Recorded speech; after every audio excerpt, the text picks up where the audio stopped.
How to convert PowerPoint to PDF. The very first thing you want to do is to go ahead to your PowerPoint.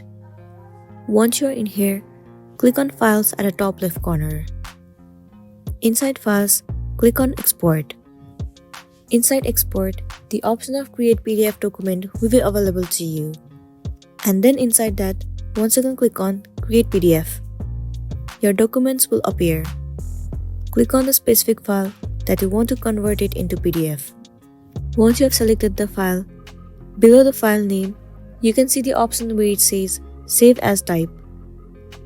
For that section, all you want to do is select PDF and then click on Publish at the bottom right.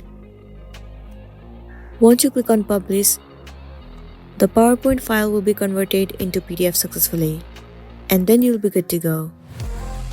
Likewise, you can convert any of the file into PDF like this. So that's it, and this is simply how you can convert PowerPoint to PDF. I really hope this video is going to be helpful for you. If it does, please make sure to like and subscribe to our channel. Well, if you have any queries, you can drop it down in the comment section below. And thank you for watching it till the end.